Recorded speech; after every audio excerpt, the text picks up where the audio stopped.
సమీకృత గురుకుల విద్యాలయాల నిర్మాణానికి ప్రభుత్వం సిద్ధమవుతోంది. SC, ST, BC, minority, general గురుకులాలన్నీ ఒకే చోట నిర్మించేందుకు ప్రభుత్వం కసరత్తు చేస్తోంది.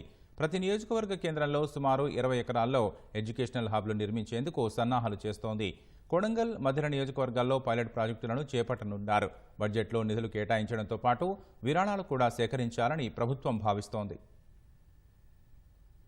రాష్ట్ర వ్యాప్తంగా ఇంటిగ్రేటెడ్ రెసిడెన్షియల్ స్కూల్స్ నిర్మాణ కసరత్తులో సర్కార్ జోరు పెంచింది.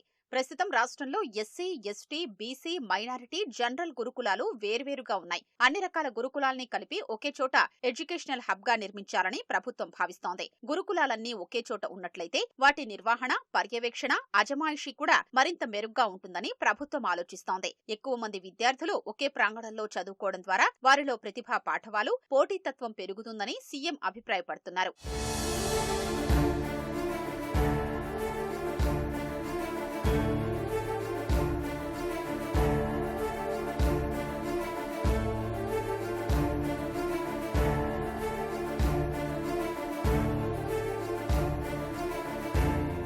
ప్రతి నియోజకవర్గం కేంద్రంలో సుమారు 20 ఎకరాల్లో ఎడ్యుకేషనల్ హబ్ నిర్మించాలని ప్రభుత్వం నిర్ణయించింది. నియోజకవర్గ కేంద్రంలో 20 ఎకరాలు ఒకే చోట లేనట్లయితే అదే సెగ్మెంట్లోని మరో పట్టణం లేదా మండల కేంద్రంలో కట్టాలని భావిస్తోంది. ఇప్పటికే 20 ఎకరాలకు పైగా విస్తీర్ణమున్న గురుకులాల్లో మిగతా భవనాల్ని కూడా నిర్మించే అవకాశాల్ని ప్రభుత్వం పరిశీలిస్తోంది. ముఖ్యమంత్రి రేవంత్ రెడ్డి ప్రాతినిధ్యం వహిస్తున్న కొడంగల్, ఉప ముఖ్యమంత్రి భట్టి విక్రమార్క ఎమ్మెల్యేగా ఉన్న మధిర నియోజకవర్గాల్లో పైలట్ ప్రాజెక్టులను చేపట్టనున్నారు. ఆ రెండు నియోజకవర్గాల్లో ఇప్పటికే 20 ఎకరాల్ని ప్రభుత్వం సేకరించింది. ఇంటిగ్రేటెడ్ రెసిడెన్షియల్ స్కూల్స్ నిర్మాణం కోసం రాష్ట్ర వ్యాప్తంగా అనువైన స్థలాల్ని గుర్తించాలని అధికారుల్ని ముఖ్యమంత్రి ఇప్పటికే ఆదేశించారు. ఇంటిగ్రేటెడ్ రెసిడెన్షియల్ స్కూల్స్ సముదాయాల నిర్మాణాల నమూనాల్ని ముఖ్యమంత్రి రేవంత్ రెడ్డి, ఉప ముఖ్యమంత్రి భట్టి విక్రమార్కతో పాటు సీఎస్ శాంతికుమారి, ఇతర ఉన్నతాధికారులు పరిశీలించారు.